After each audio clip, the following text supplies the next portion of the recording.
रियाज गौहर शाही। उसके बाद उसने अजीब अजीब दावे किए, क्या लगा मैं मेहदी हूँ।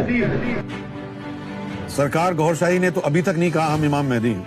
पूरी दुनिया में खलबली मची हुई है, क्योंकि लोगों को खटक रही है ये बात। अच्छा, कह नहीं रहे लेकिन हैं यही, निकलवाओ इनके मुंह से। कह नहीं रहे लेकिन यही होंगे। चांद सूरज यहां पर अल्लाह की निशानियां हैं।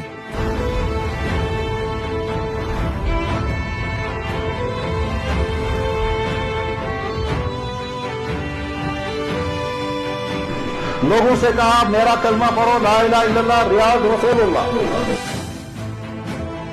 हमने तो ऐसा कलमा नहीं पढ़ा ना लिखा है लोगों के सामने जिसमें हमने अल्लाह का नाम हटा के सरकार का लिखा। हमने तो नहीं लिखा ऐसा कोई कलमा। आप पता नहीं कहां से लिखते हैं। हम तो जो कलमे यहाँ पढ़ते हैं वो सबके सामने है। ला इलाहा इल्लल्लाह आदम सफीउल्लाह से शुरू होकर ला इलाहा इल्लल्लाह मोहम्मद रसूलुल्लाह।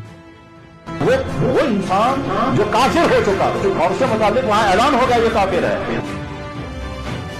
तो हम भी यही कहते हैं इन मौलवियों को आज भी कि मुनाजरा क्यों। हम तो उससे दो हाथ आगे जाना चाहते हैं। मुबाहिला करो। और मुबाहिला क्या होता है? मुबाहिले में ये होता है कि दो पार्टी हैं, हक एक है, उसके लिए आग जलाई जाती है और दोनों पार्टियों को कहते हैं कि कूद जाओ। जो हक पर होगा वो जिंदा सलामत बाहर आ जाएगा।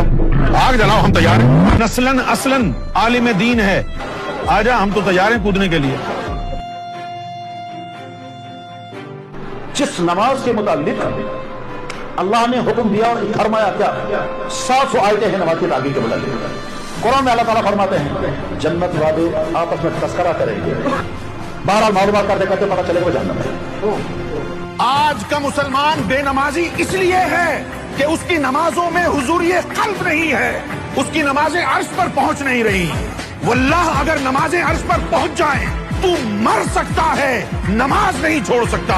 गौहर शाही वो नमाज सिखा रहे हैं कि जिस नमाज के बाद तू कभी बेनमाजी नहीं रह सकता, कोई नमाज छोड़ नहीं सकता, वो नमाज सिखा रहे हैं।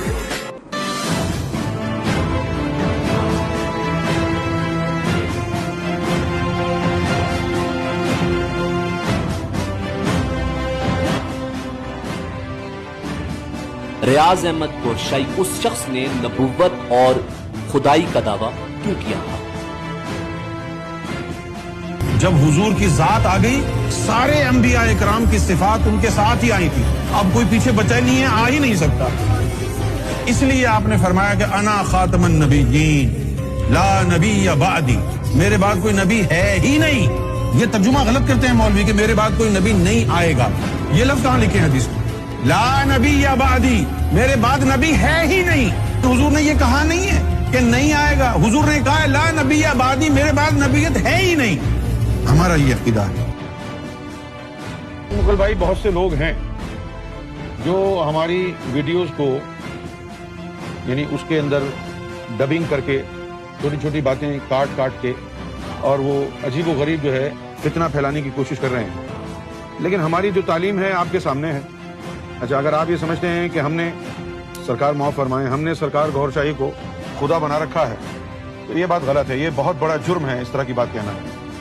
हम तो सरकार गौहर शाही की कसम उठा के कह सकते हैं कि हम सरकार गौहर शाही को ना खुदा समझते हैं और ना अल्लाह समझते हैं।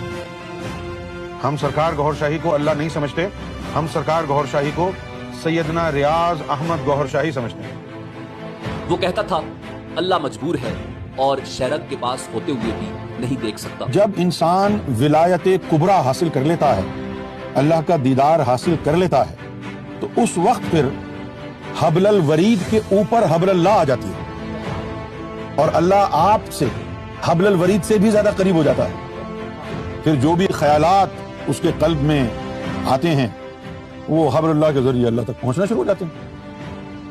इस्लाम के अरकान खमसा की तौहीन, नमाज, रोजा, हज, ज़कात और दीगर इबादात में रूहानियत नहीं है। अल्लाह ताला फरमाता है ना अमलों को देखता हूँ, मैं शक्लों को, ना तेरी दाढ़ी को देखता हूँ, ना तेरे सजदे को, मैं तेरे कल्ब और नियत को देखता हूँ। जिसको अल्लाह देखता है उसमें दुनिया, शैतानी ख्याल, कारोबार, और जिसको दुनिया देखती है उसमें टेंशन खड़ा हुआ है। ये नमाज दिखावा है। भले आप घर में अकेले पढ़े फिर भी ये नमाज दिखावा है। मैं बातन के बगैर इल्म ज़ाहिर भी को नहीं, ये मजहब इस्लाम के दो पर हैं, एक पर से परिंदा उड़ नहीं सकता। नशावर चीजों के हलाल होने के बारे में लिखा कि भांग और चरस हराम नहीं, बल्कि वो नशा जिससे रूहानियत में इजाफा हो हलाल है, खामखा हमारे आलिमों ने हराम करार दे दिया। जब तक तू राह सुलूक में चल रहा है, शराब और भंग तो दूर की चीज है। जानवर का गोश्त, दही, दूध तर्के हैवानियत करना पड़ता है जब चिल्ले में है। तो भंग कैसे पिएगा, शराब कैसे पिएगा? तो जो भंग शराब पी रहे हैं वो अल्लाह के दोस्त नहीं है।